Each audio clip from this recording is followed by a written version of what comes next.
Hello दोस्तों, बधाई हो बधाई। आज से हम लोग DC Pandey mechanics one vectors का प्रॉब्लम सॉल्विंग शुरू करें आज से। और ये वीडियो कंटिन्यू चलेगा। हर आपको 5 क्वेश्चन वेक्टर्स को आपको मिलेंगे डीसी पांडे से। मेरा भाई DC Pandey mechanics one vectors objective question part 1 हम लोग बिल्कुल एक्सरसाइज क्वेश्चन से शुरू कर रहे हैं। सिंपल है। अगर आपको वेक्टर्स का अगर लेक्चर चाहिए तो रात को पर डे 7 बजे चलता है, आप बिल्कुल देख सकते हो। क्वेश्चन है विच one of the following is a scalar quantity. Scalar quantity का मतलब क्या होता है? जिसके पास सिर्फ और सिर्फ क्या हो, मैग्नीट्यूड हो। सही बात है। तो डाइपोल मोमेंट जो है आपको मिलेगा क्लास 12th में।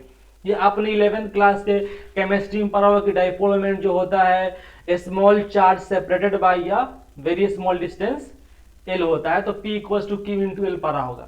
लेकिन डाइपोल मोमेंट भी एक वेक्टर क्वांटिटी होते हैं। इलेक्ट्रिक फील्ड जो होता है ये भी आप क्लास 12 में पढ़ोगे, जो होता है फोर्स बाय चार्ज को इलेक्ट्रिक फील्ड बोलते हैं। ये भी आपको क्लास 12 में मिलेगा और ये भी एक वेक्टर क्वांटिटी होती है। एक्सेलरेशन आपने पढ़ा होगा। एक्सेलरेशन वेक्टर्स के बाद हम लोग काइनेमेटिक्स में पढ़ते हैं, ठीक है। और ये भी होती है वेक्टर क्वांटिटी। इसको चेंज इन वेलोसिटी को एक्सेलरेशन बोलते हैं, जो एक वेक्टर क्वांटिटी है। वर्क क्या है? तो वर्क एक स्केलर क्वांटिटी है, जिसमें आगे आप पढ़ोगे वेक्टर्स में ही वर्क जो होता है वो फोर्स डॉट डिस्प्लेसमेंट को वर्क बोलते हैं। तो वर्क एक स्केलर क्वांटिटी है। तो ये इसका आंसर हो जाएगा। Which one of the following is not the vector quantity. आपको इसमें सिलेक्ट करना है कि कौन जो है वो वेक्टर क्वांटिटी नहीं है। टॉर्क आप पढ़ोगे रोटेशन में या सर्कुलर मोशन में पढ़ा जाता है कि टॉर्क जो होता है ना वो जिससे बॉडी घूमती है उसको टॉर्क बोलते हैं, जो आर क्रॉस एफ होता है। पोजीशन वेक्टर क्रॉस फोर्स होता है। तो टॉर्क भी क्या है? एक वेक्टर क्वांटिटी है। डिस्प्लेसमेंट जो होता है ये भी एक वेक्टर क्वांटिटी होता है, जो चेंज इन पोजीशन वेक्टर को डिस्प्लेसमेंट बोलते हैं। तो ये भी एक वेक्टर है। वेलोसिटी के बाद आता है तो वेलोसिटी भी क्या एक वेक्टर क्वांटिटी है, ठीक है। जो चेंज इन डिस्प्लेसमेंट होता है मींस dx बाई dt को बोलते हैं वेलोसिटी। डिस्प्लेसमेंट बाय टाइम को वेलोसिटी बोलते हैं, जो भी एक वेक्टर है। स्पीड क्या है? यस यू आर राइट, ये speed is a scalar quantity means distance by time को बोलते हैं। तो इसका आंसर ये हो जाएगा।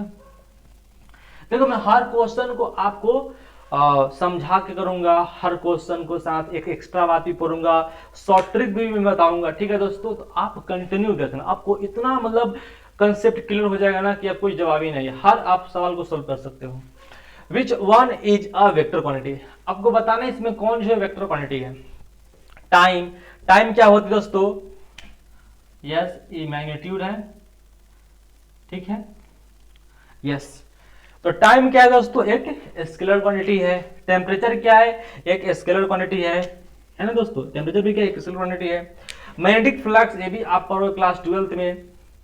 इसको जो मैग्नेटिक फ्लक्स जो होता है ना वो एडीएस कॉस थीटा होता है, वो आपको समझ नहीं आएगा। आप याद रखो मैग्नेटिक फ्लक्स जो होती है वो क्या होती है? स्केलर क्वांटिटी होती है। मैग्नेटिक फील्ड इंटेंसिटी या मैग्नेटिक फील्ड जो होती है वो भी एक वेक्टर क्वांटिटी होती है, ठीक है दोस्तों। तो ये सिंपल सी बात थी। दो क्वेश्चन और कर लेते हैं, ठीक है दोस्तों।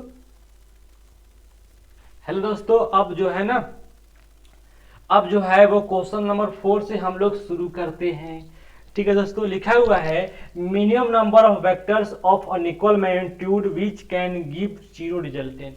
कितने वेक्टर जो है मिनिमम बताने जिसका रिजल्टेंट जीरो दे सकता है। सोचो, 2 वेक्टर का रिजल्टेंट दे सकता है जीरो? जवाब है नो। मान लेते हैं कि मैं बॉडी हूं, इधर से कोई खींच रहा है 10 न्यूटन, इधर से खींच रहा है 10 न्यूटन, तो मैं ही रहूंगा, मैं कहीं नहीं जाऊंगा, क्योंकि नेट फोर्स कितना है? जीरो है।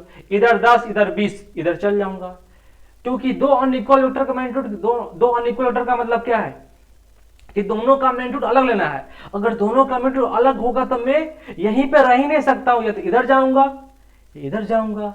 तो 2 अनइक्वल वेक्टर का रिजल्टेंट जीरो नहीं हो सकता है, ठीक है। यहां पर आपको लेना है ना, ये लिखा हुआ है दोस्तों minimum number of vectors unequal magnitude, मतलब दोनों का मैग्नीट्यूड आपको अनइक्वल लेना है, जो दे ही नहीं सकता है। तो 2 तो नहीं हो सकता है। क्या 3 हो सकता है क्या? हाँ 3 हो सकता है। कैसे? मैं आपको समझा रहा हूं। जैसे देखो अब क्या है, जैसे A vectors plus B vectors plus C vectors equal to 0। Yes sir, आप ए वेक्टर और बी वेक्टर को मान लो R vectors plus C vectors equal to 0। Means क्या हो जाएगा, R vectors equal to minus C vectors. Means R का और सी का मैग्नीट्यूड क्या होगा, सेम होगा, और दोनों का डायरेक्शन क्या होगा, अपोजिट होगा, क्योंकि मैंने छोटा लगा दिया गया। जैसे मान लेते हैं कि ये ए वेक्टर्स है और ये बी वेक्टर्स है ना, और ये हो जाएगा दोस्तों आर वेक्टर्स। अगर इसके अपोजिट में अगर सी वेक्टर्स रहेगा तो इसका जीरो नहीं मिलेगा दोस्तों, इसका रिजल्टेंट जीरो नहीं मिलेगा। जैसे ए की वैल्यू मान लीजिए 3 है और ए का मैग्नीट्यूड 3 है, बी का मैग्नीट्यूड मान लीजिए 4 है, और आर का मैग्नीट्यूड कितना आएगा दोस्तों, अगर मान लेते हैं कि एंगल जो है वो 90 पे, कितना पे दोस्तों, 90 पे है, तो आर की वैल्यू कितना आएगा, 5 आएगा। अब ये जितना अगर 3 से निकालोगे दोस्तों तो ये वैल्यू जो आएगा वो 53 डिग्री है। कितना है दोस्तों, ये आएगा ए से आर के बीच एंगल जो निकालोगे वो 53 डिग्री आएगा।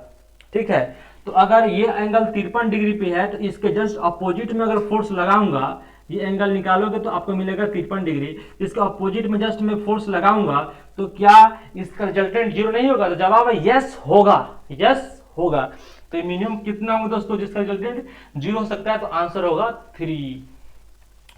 विच one of the following statement is false. आपको वैसे स्टेटमेंट ढूंढने हैं जिसके रिजल्टेंट क्या होगा दोस्तों, उसका स्टेटमेंट कैसा होगा दोस्तों, फॉल्स होगा। सिंपल सवाल है, देखिए फॉल्स। ठीक है, a vector can not be displaced from one point to another point. बिल्कुल जवाब गलत है। हम वेक्टर को डिस्प्लेस कर सकते हैं, वेक्टर को डिस्प्लेस कर सकते हैं, पैरेलल शिफ्टिंग अलाउ होता है। तो ये होगा सही जवाब इस क्वेश्चन का। ये स्टेटमेंट फॉल्स है, लेकिन इस क्वेश्चन ये हो जाएगा answer. Distance is a scalar quantity but displacement is a vector quantity. Yes, ये जो ऑप्शंस है, मतलब ये जो स्टेटमेंट बोल रहा है, ये स्टेटमेंट बिल्कुल सही है, लेकिन इस क्वेश्चन का आंसर नहीं है, क्योंकि ये जो स्टेटमेंट है ये राइट है, ट्रू है। Momentum, force, torque are vector quantities. Yes, ये स्टेटमेंट बिल्कुल सही है। मोमेंटम एंड फोर्स, टॉर्क जो होते हैं वेक्टर क्वांटिटीज होते हैं। Mass, speed, energy are scalar quantity, ये भी स्टेटमेंट बिल्कुल सही है। तो इस क्वेश्चन का जो राइट आंसर होगा यही होगा, क्योंकि ये जो स्टेटमेंट है ये बिल्कुल रॉन्ग है। ठीक है दोस्तों, तो फिर मिलते हैं नेक्स्ट वीडियो में। अगर आपको वेक्टर्स का लेक्चर चाहिए तो मैं कंटिन्यू लाइव क्लास लेता हूं रात को 7 बजे से, तो आप ज्वाइन कर सकते हैं और ये क्वेश्चन का डिस्कशन कंटिन्यू चलेगा। बधाई हो, थैंक यू सो मच। फिर मिलते हैं नेक्स्ट वीडियो में। जय हिंद।